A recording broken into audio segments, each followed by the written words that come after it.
Truth that matters. Good evening, Philippines, and good day, world. I'm Jayne Codnita. It's Thursday, the 3rd day of August, and you're watching Newsline World. We're here to bring you the top stories we've gathered from all over the globe.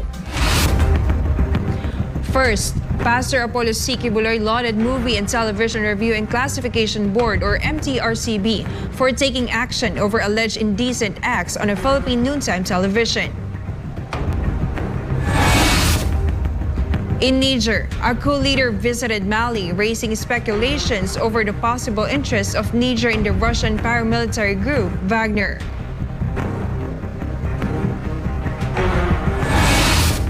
Belarus says its helicopters never violated Polish airspace amid Poland's fears that Wagner forces stationed in Belarus could launch an attack against them. In China, its government drafted new rules to combat smartphone addiction among minors. And Fitch agency downgrades U.S. credit rating over America's deteriorating standards of governance. These and more for tonight's edition of Newsline World. First in our news, Pastor Apollo C. Kibuloy of the Kingdom of Jesus Christ praised Movie and Television Review and Classification Board, or MTRCB, for their prompt response to complaints regarding explicit scenes shown on a noontime show. Jayne Codnita tells us more. Pastor Apollo C. Kibuloy expressed his thanks for the immediate action taken by the Movie and Television Review and Classification Board, or MTRCB, regarding complaints about offensive scenes shown on a noontime show on July 25. On Monday, July 31, the producers of the noontime program, It's Showtime, were immediately summoned by the MTRCB following numerous complaints from netizens who found the scene inappropriate, especially considering that many children watched the show. In the show segment, Isip Bata, the real-life partners were seen playfully teasing each other while demonstrating how to handle cake icing. The MTRCB stated in their memorandum that the said scene violated Section 3 of Presidential Decree No. 1986 and its implementing rules and regulations. Ay, ngayon, magiging sample sa mga kabataan yan? Diba? O di, salamat naman sa MTRCB at nakita nila ito. The good pastor also blamed the influence of Western culture, particularly on social media, for the display of explicit scenes. Pero itong mga asal na ganito, asal-aso yan.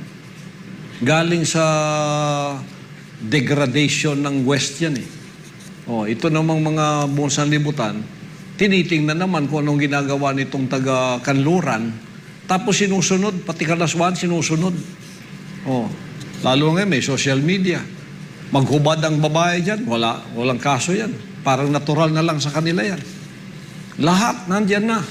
Tapos, gagaya-gayahin natin dito. Pastor Apollo also emphasized that SMNI will never air such explicit scenes. Sa SMNI, ay naku, huwag kayong gaganon. Wala, hindi pwede dito yung mga kalaswaan na ganyan. Hindi pwede dito yan. Kaya dito, family-oriented and nation-building. Saka, isang araw, ibabalik natin yung pagtuturo ng good manners and right conduct dito. Yung mga Filipino culture na napakaganda, yung nagmamano ka sa mga nakakatanda sa iyo, nanay at tatay, nire-respeto mo. Ibabalik natin yun. At yung pagtutulong-tulong sa mga nakakatanda sa iyo, ang respeto, ganon. Mga example lang yun ng magandang asal. It's worth noting that on its Showtime, Vice Ganda also insulted and challenged Pastor Apollo C. Kibuloy to end ang probinsyano and solve the traffic problem on EDSA, which later came true. For God and my beloved Philippines, this has been Jayne Codnita, SMNI News. In response to the recent Senate resolution urging the country to bring the South China Sea issue to the UN General Assembly, Pastor Apollo C. Kibuloy of the Kingdom of Jesus Christ has called on senators to make their decisions carefully. The good pastor also emphasized that the arbitral ruling on the South China Sea is considered void and invalid without China's inclusion. Hannah Jane Sancho reports. Do not act impulsively in making decisions.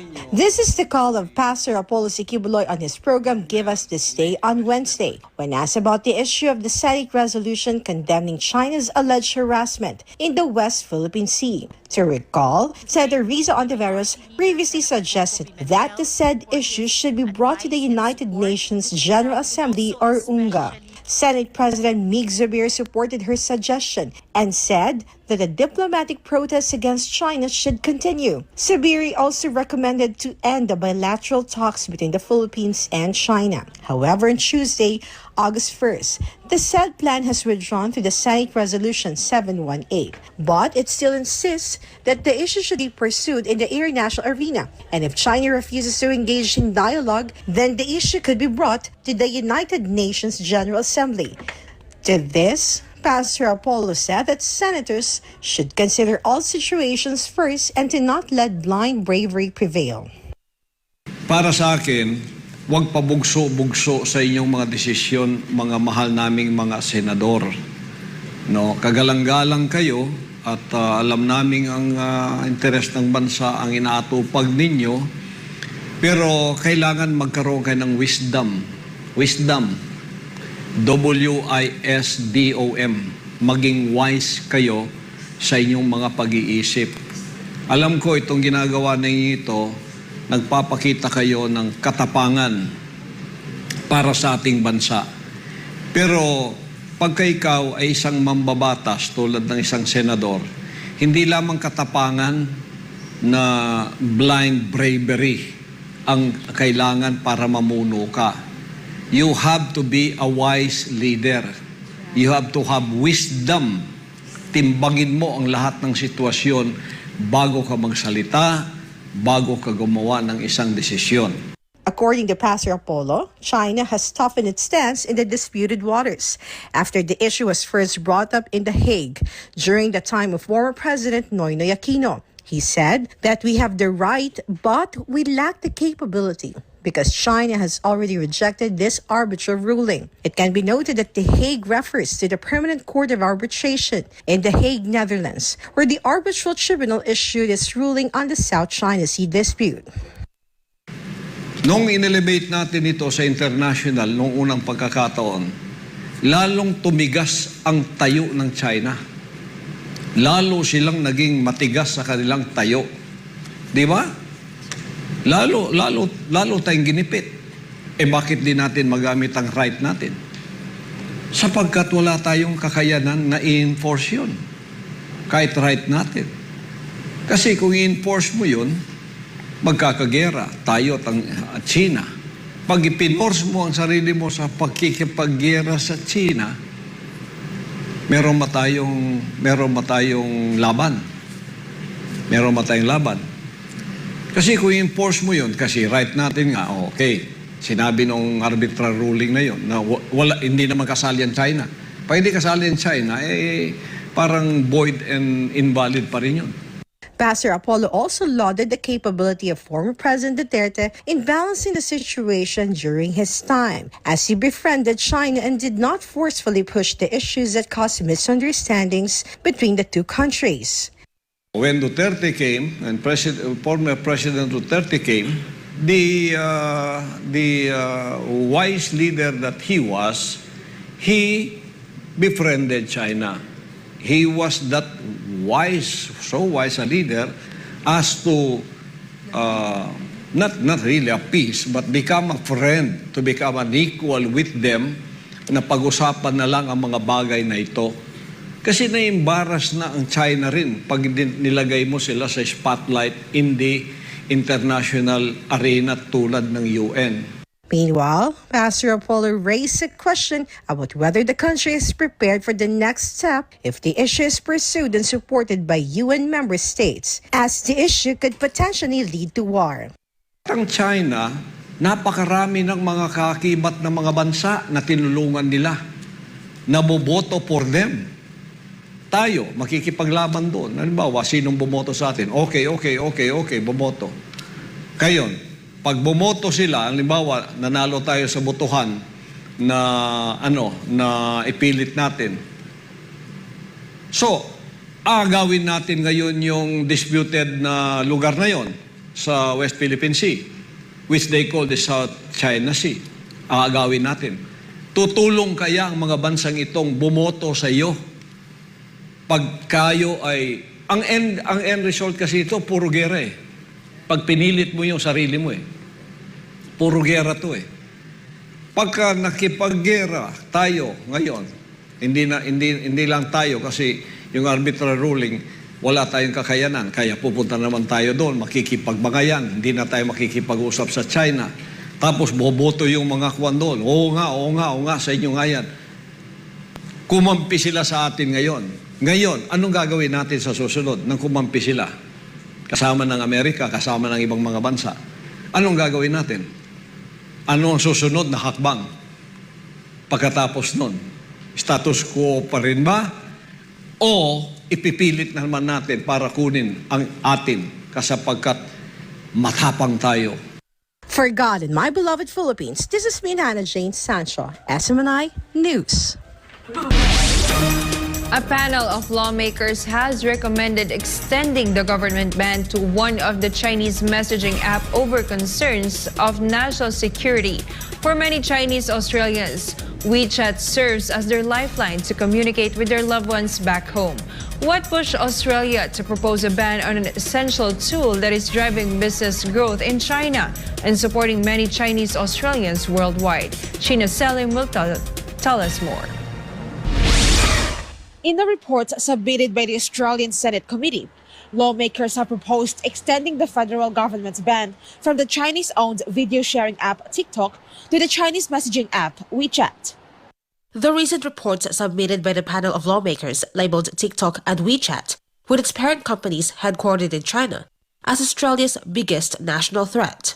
To recall, the Australian government banned TikTok from federal government devices in April over fears the security of the app was compromised. Meanwhile, Australia and New Zealand General Manager Lee Hunter previously said that TikTok was not informed of the ban before it was leaked to the media, adding that the company was extremely disappointed by the decision, which was driven by politics and not fact. The committee claimed the Chinese government can easily require these companies to secretly cooperate with intelligence agencies in line with China's 2017 National Intelligence Law. The committee also heard that TikTok's China-based employees have access to Australian user data, although the company assured approval for the data went through its US-based employees. Moreover, the panel of lawmakers suggested that social media platforms should abide by Australia's set of transparency rules, while failure to meet the minimum standards will result in fines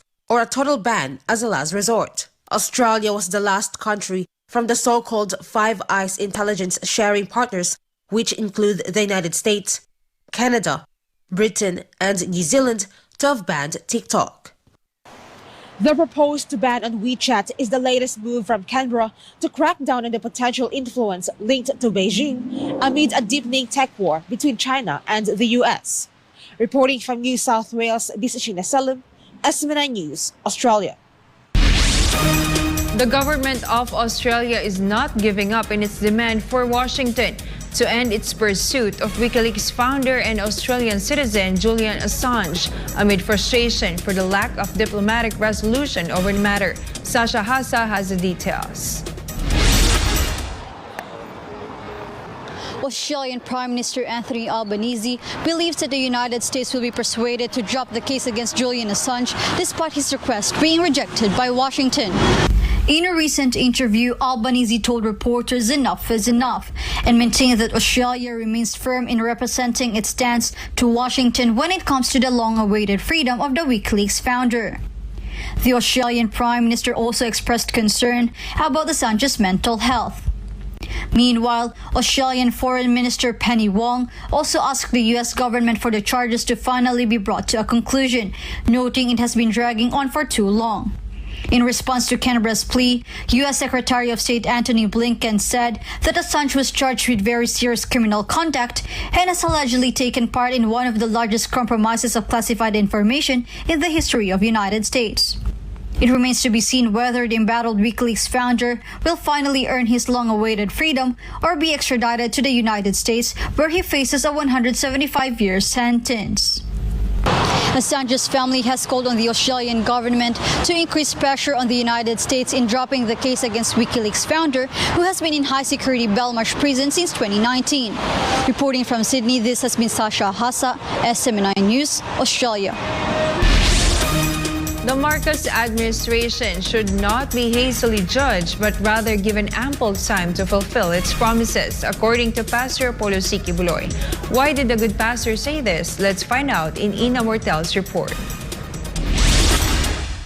In the recent comeback of his program Give Us This Day on August 2nd, Pastor Apollo C. Kibuloy shared his perspective on President Ferdinand Bongbong Marcos Jr.'s second State of the Nation address. According to Pastor Apollo, President Bongbong Marcos' report to the people was good, that he has certain expectations. So lahat gusto ko. At anong inaasahan ko? Na lahat ng sinabi niya ay matutupad. According to Pastor Apollo, it is still too early to judge the President's administration. Masyadong maagang i-judge natin ang ating Pangulo ngayon sa isang taon pa lamang niya sa panunungkulan. Hintayin natin na ang lahat ng kanyang sinabi ay matutupad.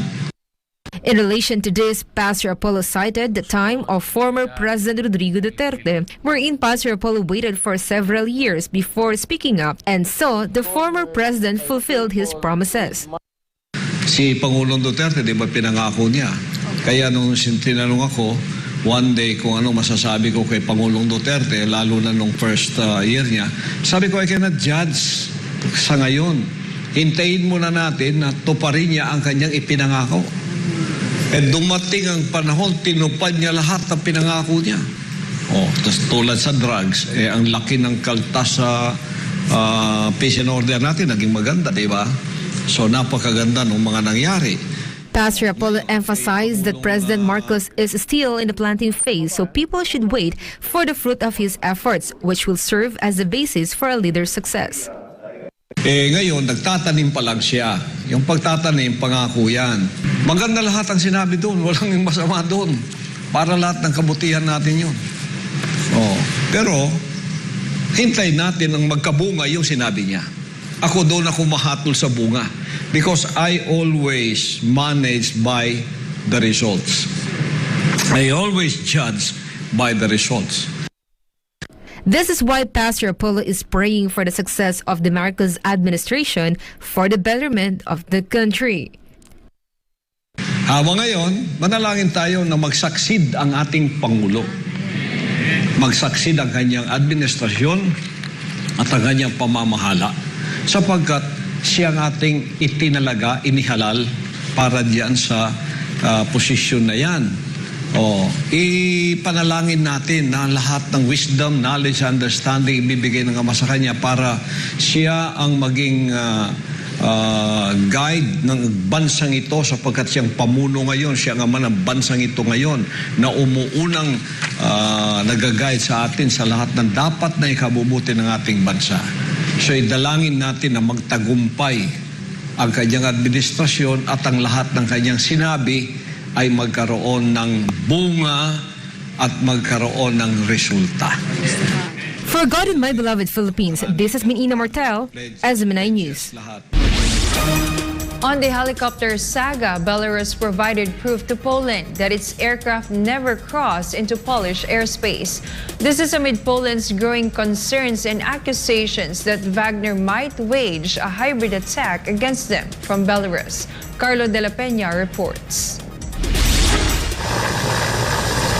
The Defense Ministry of Belarus recently released a detailed information to Poland to show them that 2 of their helicopters never crossed the Polish airspace. According to the ministry, quote, Belarusian helicopters were flying at an altitude of 150 to 200 miles, and the flight path did not approach closer than 1,900 miles to the state border.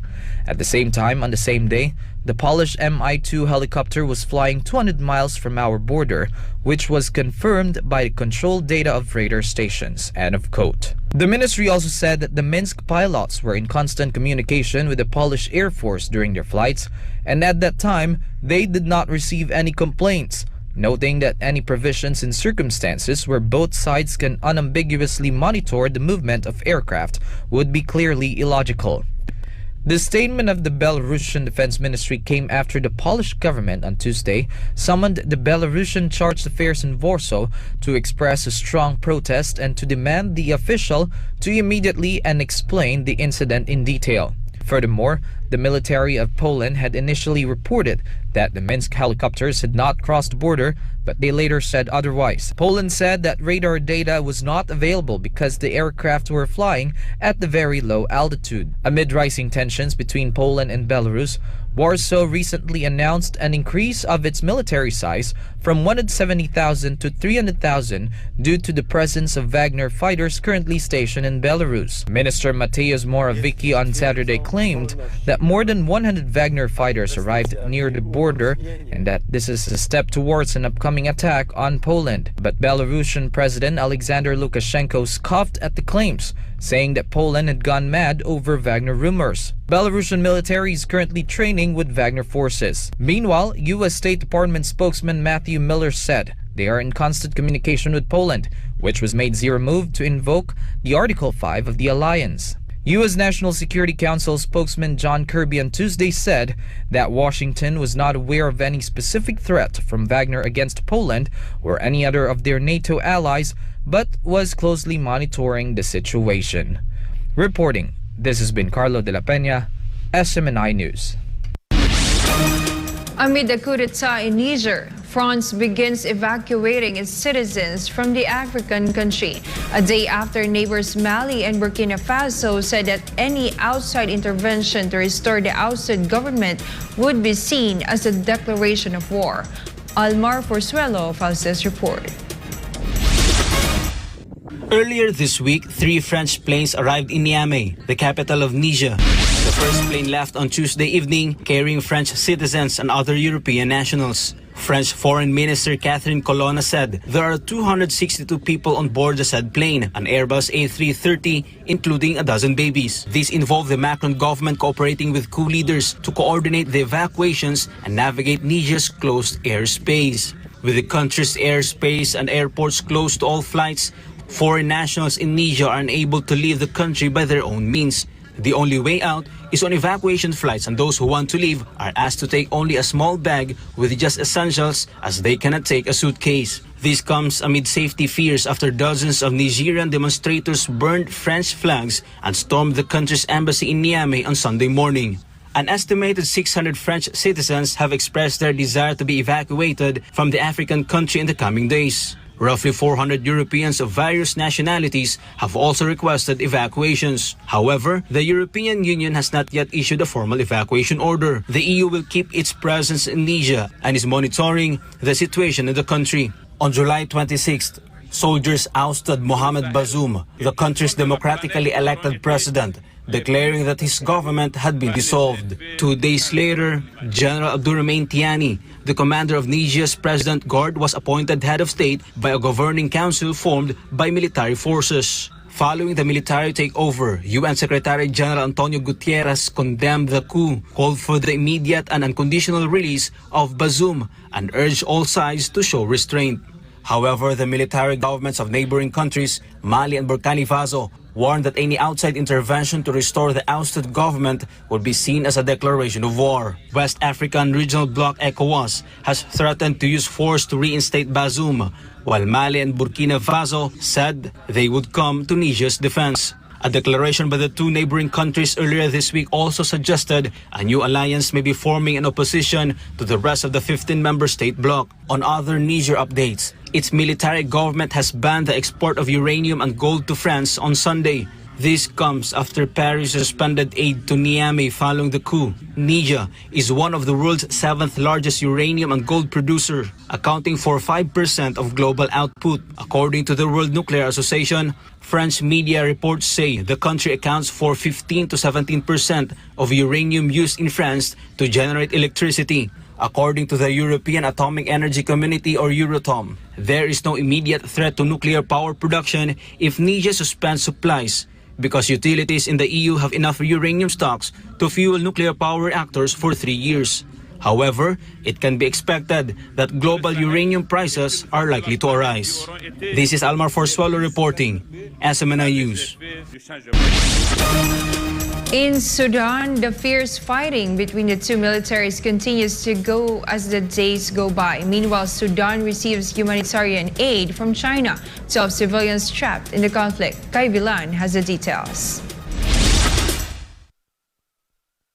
The fighting between the Sudanese Armed Forces or SAF and the Rapid Defense Forces or RSF in the capital region and the Darfur region continues to worsen. Recent clashes between the two militaries in the capital region mainly took place around two military bases. These are the Armored Forces headquarters in Khartoum and the Engineering Corps headquarters in Omdurman. A fierce fighting also broke out in Omdurman, which is said to be an important hub for RSF to transport the equipment and personnel from Darfur to the capital. The gun battle lasted nearly a whole day. Meanwhile, the Chinese embassy in Sudan on Wednesday provided a batch of humanitarian aid supplies to the Sudanese government in Port Sudan. The embassy handed over 4.6 tons of supplies, including medical consumables and medicines, were originally scheduled to be delivered by a Chinese medical team aiding Sudan to a local hospital, but they were held up in Port Sudan due to the outbreak of armed conflicts. Chargé d'Affaires ad interim of the Chinese embassy in Sudan, Zhang Xianghua, officially handed over the batch of supplies to the Undersecretary of Sudan's Ministry of Social Development, Jamal Al-Nil Abdullah, at the ceremony.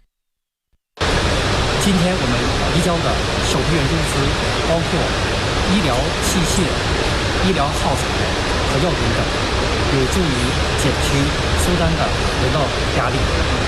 此外呢，中方还计划向苏丹提供3批人道主义物资援助，包括食品、救灾物品和医疗用品等，预计将于8月和9月陆续交付。 Meanwhile, the Undersecretary expressed appreciation for China's support in times of conflict. وهذا الدعم يؤكد متانة العلاقات بين جمهورية السودان ودولة الصين الشعبية في العلاقة الممتدة والتاريخية والدعم الممتد في جميع المحافل حقيقة. فنحن يعني نشكر لهم هذا الجهد. نشكر الصين حكومة وشعبا على هذا الجهد. Vigan reporting, SMNI News. Pastor Apollo C. Kibuloy is confident that the members of the New People's Army will be wiped out by the end of the year, just as desired by President Ferdinand Bongbong Marcos Jr. Let's know more about this with Jade Calabroso. Ang dalangin natin ay matutupad na. Mawawala na ang salot na ito ng bayan, magbabagong loob na itong mga MPA. Pastor Apollo C. Kibuloy of the Kingdom of Jesus Christ believes that the members of the terrorist group New People's Army will soon be wiped out in the country. This was Pastor Apollo's perspective when asked on his program, Give Us This Day on August 2, following President Ferdinand Bongbong Marcos Jr.'s directive to the Armed Forces of the Philippines to end the NPA before the year ends. Ako'y positive talaga kasi napakarami lang fronte noon, no? Yes. Ilan ang fronte lang? 89 NPA guerrilla fronts noong 2016. Sa pamumuno ng ating Pangulo dito, NTF, LCAC at ang ICLIP, nalalagasan sila na hanggang ngayon, isa na lang ang fronte nilang active. Pastor Apollo also emphasized the Marcos administration's plan to grant amnesty to rebel returnees. In connection to this, he had a message for the remaining members of the rebel movement. Tanggapin na ninyo yan. Huwag na kayong makisama dyan sa armadong pakikiba. Wala kayong Wala nang kapupuntahan ng revolusyon ninyo. Puro la pera-pera yan. Negosyo na lang ninyo yan. Magbagong loob na kayo. Huwag na kayong gumamit ng baril para mangilkil ng mga tao, manira. Wala na yun. Hindi natatanggapin ng bayan yun. It can be recalled that following President Marcos' statement on the plan to grant amnesty, it was vehemently rejected by the communist terrorist groups CPP, NPA, NDF. To this, Pastor Apollo responded. It's a lost cause. Mag-surrender na kayo. May amnestiya pa kayo. Tutulungan pa kayo ng ating gobyerno. Ano pang gusto nyo? O kung di pa nyo tatanggapin yan, talagang kalukuhan ng gusto nyo, di ba? O di kamatayan ang haharapin nyo kasi hahabulin kayo ng Armed Forces of the Philippines. Pastor Apollo also called on the remaining members of the rebel movement, telling them that they are being used by the terrorist group. Yan kasinsero ang ating pamahalaan. Kaya mga kababayan kong nasa kabundukan, nakikinig kayo, mga lamok kasama nyo, mga linta, at pagkatapos gutom na gutom kayo, namamatay kayo, putlang-putla kayo, may bere-bere, may diabetes pa, may kidney problem pa kayo, pamilya nyo, hinahabol kayo sa bundok, pagkatapos napakarami pang dengue dyan. Pero yung mga leader nyo, asarap ng buhay. Yung mga anak nila, hindi pinapapunta sa bundok, doon sa mga magagandang universidad, kung saan-saan. Tanungin ninyo si kasarate ninyo kung saan ang anak niya. Di ba? Ang gaganda. Itong nasa 3 dyan, ang mga anak nila pumunta ba ng bundok? Wala. Maganda yung buhay nila, ginagamit lang nila kayo. For God and my beloved Philippines, this has been Jayne Codnita, SMNI News. Justice Secretary Boying Rimulya provides clarification on the issue regarding a missing inmate in Bilibid. Here's MJ Mondihar for this report. In last week's interview, Justice Secretary Boying Rimulya disclosed that the remains of the missing inmate named Michael Cataroha have been found. According to Rimulya, the dismembered body of Cataroha was found in a septic tank in Bilibid after he was reported missing on July 15. However, during the investigation by the House Committee on Public Order and Safety, Secretary Rimulya clarified the situation. Na fake news po ako na nahanap ang katawan na putol ang ulo. Yun po yung unang sinabi sa akin na dumating po sa akin feed. For lawmakers, there seems to have been negligence on the part of the Bureau of Corrections of Bucor as incorrect information reached the Justice Secretary. Pag-alaman ko na lang is that may K9 na ginamit. Nung yung K9 ay pinaamoy ang damit ni Cataroha, yung aso mabilis tumakbo sa septic tank para sinasabi, para naroon yung pinaamoy nila na damit, yung tao nagsusuot. Pero yung na fake news po ako na nahanap po yung katawan. Jail Senior Inspector Angelina Bautista clarified that bone fragments were found in the septic tank, but there was no complete body. She also mentioned that the media was aware of the accurate story. Wala pong bangkay na nandun. So kung ano po yung nakita, nakuha rin po ng camera nila yon. Ako po kasi mata lang ginamit ko, sila po may camera. So alam po ng media, mga kasama natin sa media ang totoo.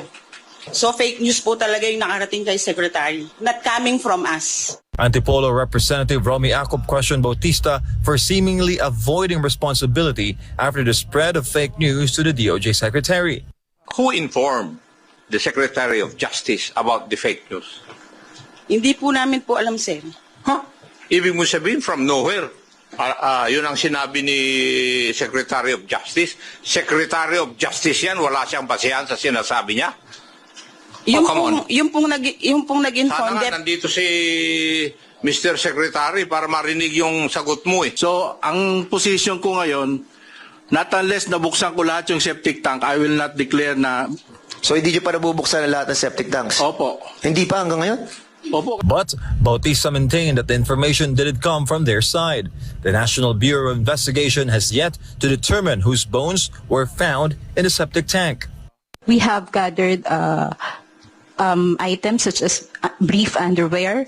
We also have one piece of bone, but this bone is still under verification whether it is a human remain or an animal remain. Currently, the issue of prison congestion in Bilibid remains a significant challenge. According to the DOJ's estimate, there are over 30,000 convicts inside. Rimulya pointed out that the maximum security compound holds the highest number, with an estimated count of over 21,000 inmates. To resolve the issue, increased funding is needed to establish new penal colonies. And Rimulya, a former congressman turned Justice Secretary, knows about budget matters. And the timing for discussing Bilibid's funding problem coincided with the budget deliberations in the House. Better budgeting ho para ma-decongest, tapos bigger budget for food. At actually nire-review ho namin buong legal system na eh. Kasi may mga tao dapat hindi na nakukulong pero nakukulong pa rin. Yun po yung nire-review namin ngayon. Yung DBM, nag-decide ng budget, hindi naman alam ang nangyayari. I would like to call on the DBM right now, to go to the ground and visit Bucor, for example, because that's a very important problem. Today is not the last time that the Bilibid issue will be tackled here in the lower house. In fact, a follow-up hearing will be held on the same matter next week.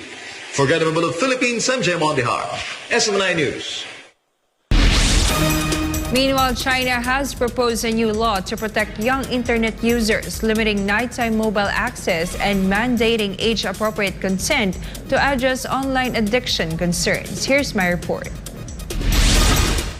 Internet addiction, and in particular smartphone addiction, worsened by COVID-19 pandemic. In fact, a 2022 study published by researchers at McGill University, Canada, found that China, along with Saudi Arabia and Malaysia, ranked the highest among 24 countries for problematic use of smartphones.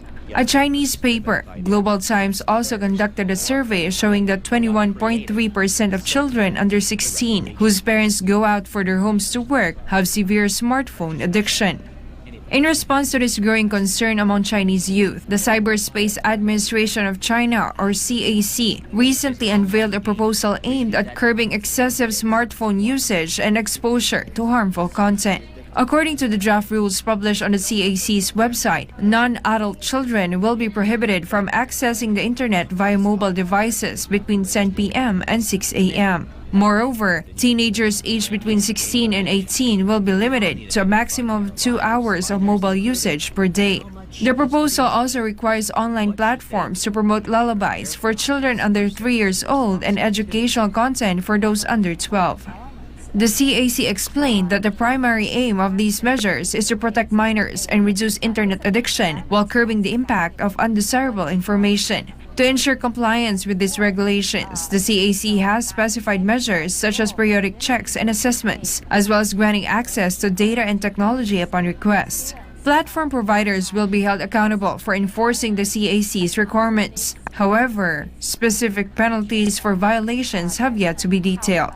The Chinese agency is currently seeking public feedback on the regulations, indicating the possibility of adjustments before final implementation.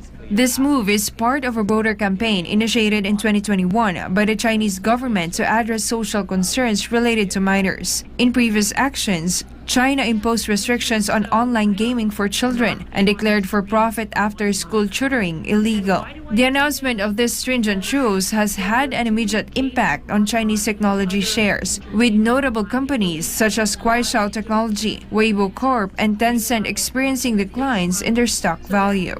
Reporting, this has been Jayne Codnita, SMNI News. Credit ratings agency Fitch, one of the 3 major independent agencies that assess creditworthiness, lowered the U.S. credit rating from the top-notch AAA to AA+. Fitch downgraded the U.S. government's credit rating over concerns about the growing debt burden and deterioration in standards of governance. The agency stated that the rating downgrade reflects the expected fiscal deterioration of the United States over the next 3 years, a high and growing general government debt burden, and the erosion of governance relative to peers. There has been a steady deterioration in standards of governance over the last 20 years. As said by Fitch, fiscal and debt matters included, notwithstanding the June bipartisan agreement to suspend the debt limit until January 2025. The downgrade, the first by a major rating company in more than a decade, came after a debt ceiling bipartisan agreement which was reached in June that followed months of political brinkmanship. Meanwhile, U.S. in response, Treasury Secretary Janet Yellen said in a separate statement that she strongly disagreed with the downgrade, calling it arbitrary and based on outdated data. The U.S. credit has been on the negative watch of Fitch since May, saying that it reflects increased political partisanship that is hindering resolving to raise or suspend the debt limit ahead of a looming deadline. Meanwhile, North Korea has finally answered regarding the whereabouts of the runaway American soldier who sprinted over the heavily guarded border with South Korea last month. Let's find out more about this with Salayun's report. In its first answer regarding information of Private Travis King's location, North Korea has offered a very short response to the United Nations about U.S. Army Private Travis King. North Korea reportedly told the United Nations that the American soldier was taken into their custody. This was confirmed by Pentagon Press Secretary Brigadier General Patrick Ryder in a press briefing. There was the initial passing of the information, and this was essentially an acknowledgement from the DPRK government that yes, we have received your request for information. The 23-year-old soldier suddenly crossed the borders of South Korea last July 18th. Whilst in a tour, he was due to be flown to the United States following disciplinary action. I can confirm that the DPRK has responded to United Nations Command, but I don't have any substantial progress to read out, and so I'd refer you to the UN Command for any further details. According to UN Command, as of now, they will not release any further details regarding Pyongyang's request. They also said that North Korea has responded to UN Command but will not release any details as to not interfere with the efforts of getting the private home. However, the command also said that Pyongyang is ready to start a conversation. The UN command, which guards the demilitarized zone, asked for information about the private king using the direct telephone in the North Korean army at the joint security area. Seoul, Isabela, Salayunimnida, SMNI News, South Korea. Typhoon Kanon continues to wreak havoc on its second day in Japan, flooding streets with thousands of homes suffering power outage. Ria Saito has the details. With Typhoon Kanon continues to bring heavy rains and violent winds to southwestern Okinawa and Kagoshima, residents have experienced power outages, flight cancellations, injuries, and fatalities. On its second straight day in Japan, the damage caused by Typhoon Kanon has resulted in 62 injuries and 2 deaths in the hit Kagoshima and Okinawa prefectures. The typhoon also caused power outages as it knocked down power lines. Around 166,000 households in Okinawa have lost electricity as of Thursday morning. In the Amami Islands in Kagoshima Prefecture, roughly 6,550 residences also lost their power supply as of 9 a.m. According to the Transport Ministry, Naha Airport has resumed its operations after shutting down for 2 days, which resulted in the cancellation of 304 flights. In what the Japan Meteorological Agency deemed as unusual, Kanon is expected to make a sharp turn on Friday, heading towards Japan's main islands. According to JMA, as of early afternoon, the typhoon is heading to the northeast slowly towards the East China Sea, with sustained winds of 100 miles per hour and gusts of 145 miles per hour, adding they no longer forecast it to directly hit China. 以上、日本から世界ニュースをお伝えしました。SMNI News, Japan. Public health experts fear this year's dengue outbreak could result in a record number of deaths and infections for the second consecutive year, as the number of cases exceeded more than 50,000 for the first 7 months of 2023. Chatmongkon Pisamay Guson tells us more. Experts fear for the worst as the dengue outbreak in Bangladesh has taken a worrisome turn, with the number of cases and fatalities to have reached frightening levels. In the latest daily count, the overall tally of infections has reached 57,127 since January of this year. On Wednesday alone, 9,325 dengue patients were admitted to hospital care around the country, more than half of them in Taga. Of this number, more than 47,500 have recovered, while 261 people have died due to dengue infection between January 1 and August 1. The Directorate General of Health Service warned it will be very difficult to control the dengue situation if Aedes mosquitoes cannot be killed or controlled nationwide. Health officials revealed hospitals in Taga are struggling to find space for the high caseload of patients suffering from high fever, joint pain, and vomiting. Dengue fever cases in Bangladesh is typically highest between June to September, but with the current trend, experts fear the outbreak will stay in the country until November, posing a threat of more infections and fatalities. รายงานจากกรุงเทพมหานคร นายชันมงคลพิสมัยโกศล SMNI ประเทศไทย สวัสดีครับ Two of the largest and most well-known political parties in Thailand expected to form a new government have officially parted ways as the ongoing political limbo prolonged the process of selecting the country's next prime minister. Anissa de Guzman reports. After a few months of what seemed to be a promising partnership, the Pheu Thai Party earlier this week decided to end its alliance with the Move Forward Party and 6 other aligned parties to form a coalition of its own. On August 2, the Pheu Thai Party announced it will break its alliance with the Move Forward Party MFP and nominate real estate tycoon Shreta Sawisin as the next prime minister in a parliamentary vote scheduled on Friday. This came after Move Forward Party leader and the election winner, Pita Limjaronrat, encountered resistance from military and pro-royalist senators with his nomination bid as prime minister delayed thrice since the first took place on the 13th of July. The next vote to pick the country's next leader will take place on August 4, but the schedule remains uncertain as it will depend on what the Constitutional Court does the day before.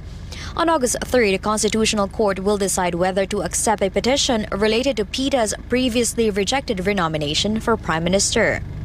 If the court accepts the petition, a parliamentary vote would not take place on August 4. Pita, who has a Western educational background and came from a family of money and political connections, vowed to pursue a reform of the Lèse Majesty Law or Article 112 as part of its campaign pledges, a move rejected by pro-military parties and conservative lawmakers.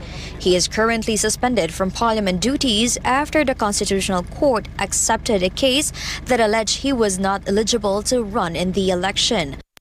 Moreover, Pheu Thai's founder, self-exiled former Prime Minister Thaksin Shinawatra is all set to return to Thailand on August 10 after spending almost 15 years overseas, despite threats of arrest warrants and a 12-year jail sentence from 3 cases.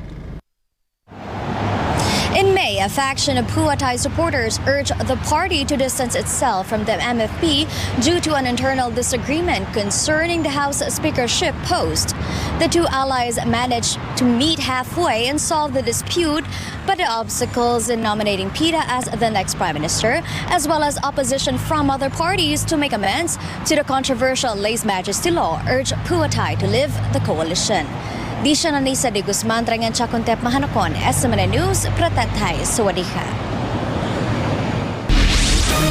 The United Arab Emirates promised to allow environmental activists to make their voices heard by authorizing peaceful assembly at this year's climate conference organized by the United Nations. Jonathan Acobo tells us more. Marhaba! The UAE will provide a space for environmental activists to gather for peaceful assembly at this year's UN climate talks, a decision that earned praise from Climate Action Network, a global organization of more than 1,900 civil society organizations nationwide. The UAE is set to host the 2023 UN Climate Change Conference from November 30 to December 12 in Dubai. More than 140 heads of state, senior government leaders, over 70,000 participants, and more than 5,000 media professionals are expected to attend the global event. The choice of UAE to host the summit has sparked criticism from environmental groups, which warn that the involvement of a major oil exporter could delay progress in the fight against global warming. Amid the criticisms, Emirati officials said they will allow peaceful assembly of climate activists in the country. Official permission is required to hold protests in the Gulf nation, while the government has the power to ban protests it deems disruptive. The UAE has made significant efforts to lessen carbon emissions by making huge investments in renewable energy sources. The oil-rich nation has also set a more ambitious target for curbing carbon emissions by 40% by 2030. Moreover, UAE has announced the so-called Net Zero by 2050 strategic initiative, a national drive to achieve net zero emissions by the year 2050. The move will make UAE the first Middle East and North Africa MENA nation to do so. Tajublakan mazimit hatiti at karaming bahay kanala Jocelyn Cobos My News natida Emirates. For its second quarter of 2023, the Philippine National Police gains a significant decrease in crime rates compared to the same period in the previous year. More details from Paul Montebuan. The PNP has released its latest report from the Directorate for Investigation and Detective Management's Crimes Research Analysis Center, revealing a notable decrease in crime rates for the period covering April 24, 2023 to July 30, 2023, compared to the same period in the previous year.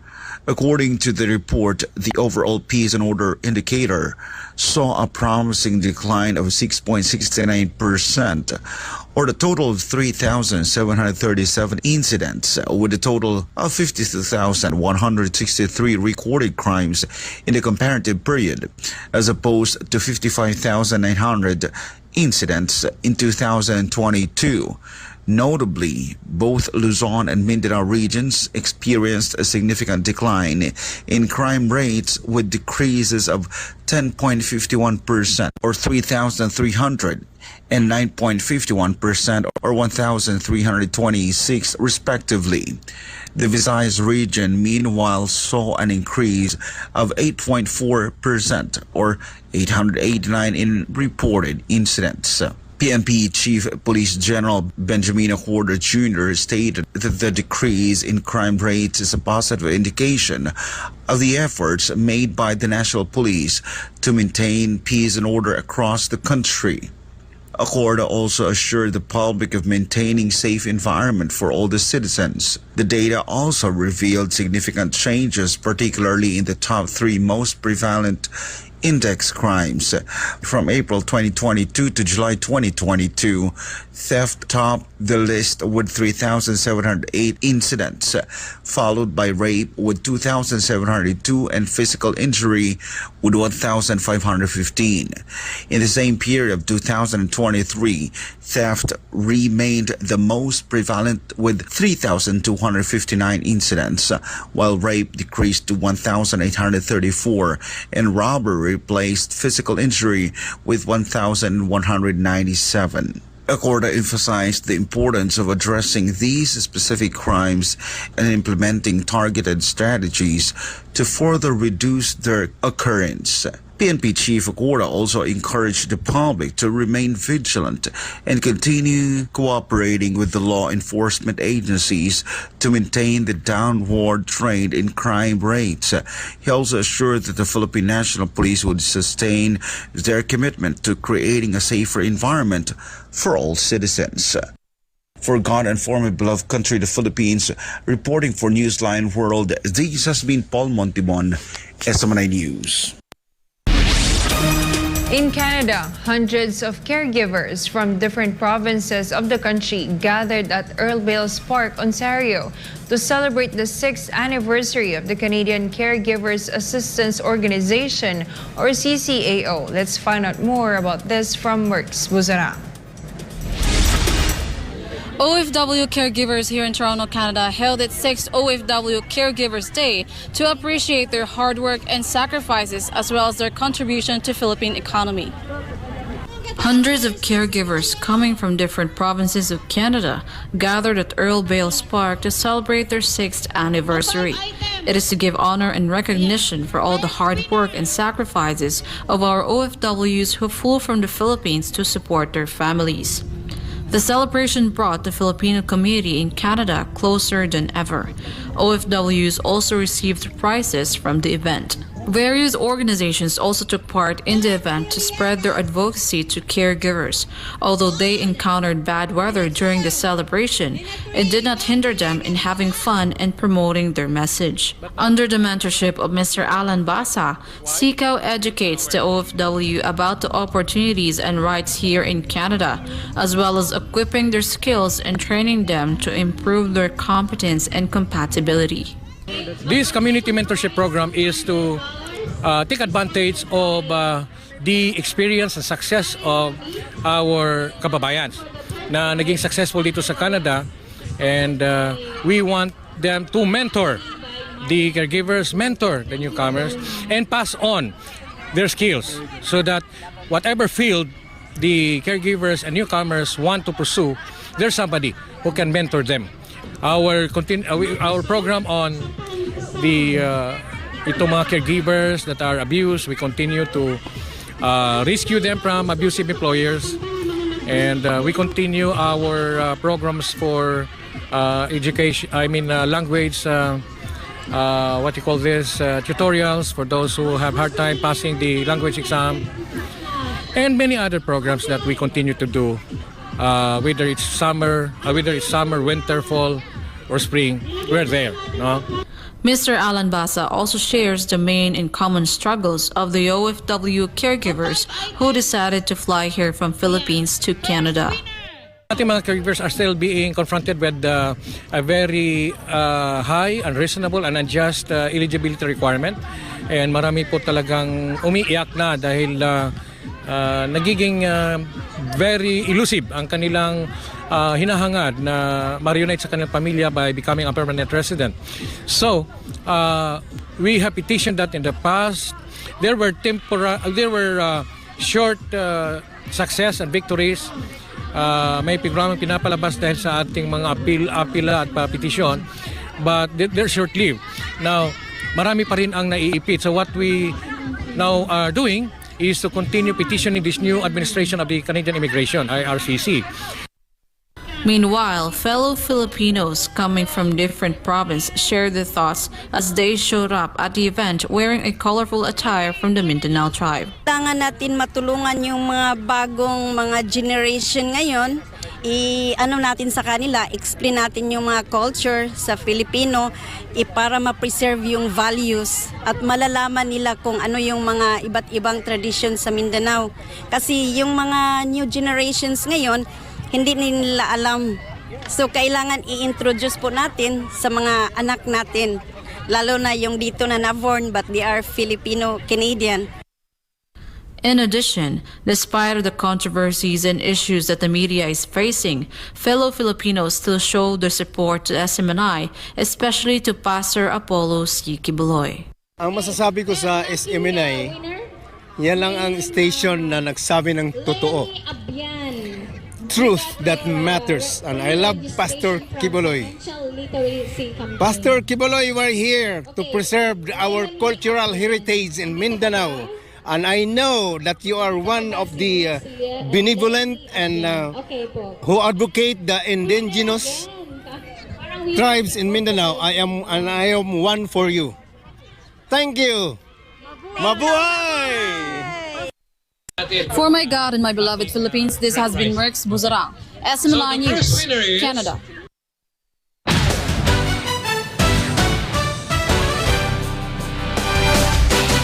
They might have failed to enter the semifinals for the ongoing 2023 Shaky Super League National Invitationals, but members of the JMC volleyball team for sure did not return to Davao City empty-handed, as they brought home with them a new level of knowledge and expertise after butting heads with the top teams from the NCAA and UAAP. Here's more from Alisa Torres.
their competitor during the first set, although the setback was only temporary as the team was able to dominate the entire remaining sets, making sure to end the game victorious. In the fourth set of the game, the young Uriel Brion showed off her skills, which resulted in the team achieving their first win for the set tournament.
For the team to gain new insights through a face-off with the reigning UAAP champion.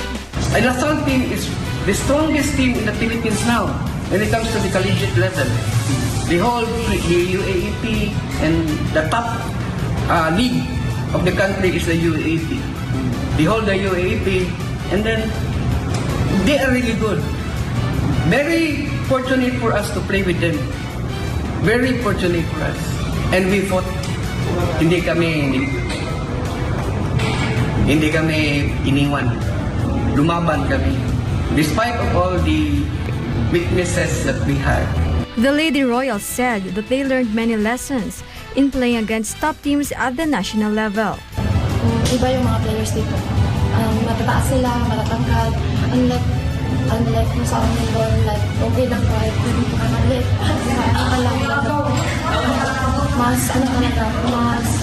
Mas may puruhan kung mataas ka. Great experience but as well as great opportunity. Kasi po yung mga kalaro kasi namin is first runner-up ng NCAA, then yung DLSU, then yung championship ng UAP. So, yung champ ng UAP. So, grabe yung experience po. Nalipay may kay nakikompete may diri sa Manila, although daghan kayo mga players na kusog og great opportunity kayo sa mua na maka-learn me through sa mga dula diri sa Manila. Coach Philibert and the volleyball players also thank the good Pastor Apollo C. Kibuloy, for the support and opportunities given to the GMC Lady Royals. Message ko kay Sir Pastor Apollo C. Kibuloy. Sir, thank you for everything. Without you, we cannot be here. We cannot compete here without your support. Thank you for everything, sir. Thank you. Thank you po, Pastor. Thank you sa inyong pagsuporta sa team. Salamat kay sinabot na rin agad sa amin. Salamat sa inyong suporta sa amin pag-support. Thank you kay Pastor. Pastor, thank you po sa support, Pastor. Di kami makapunta dito kung wala yung support po. Thank you po. Thank you, Pastor Apollo Kibuloy, for giving us opportunity na makaadto diri na feel lang mo imuhang support. Oh, thank you sa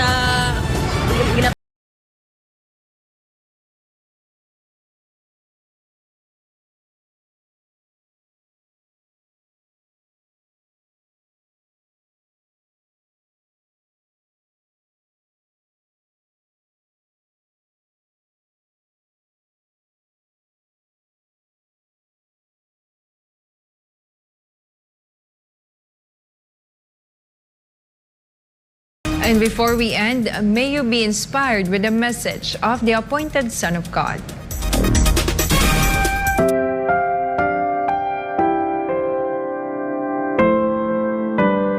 Just be faithful. The Almighty Father will promote you in due time.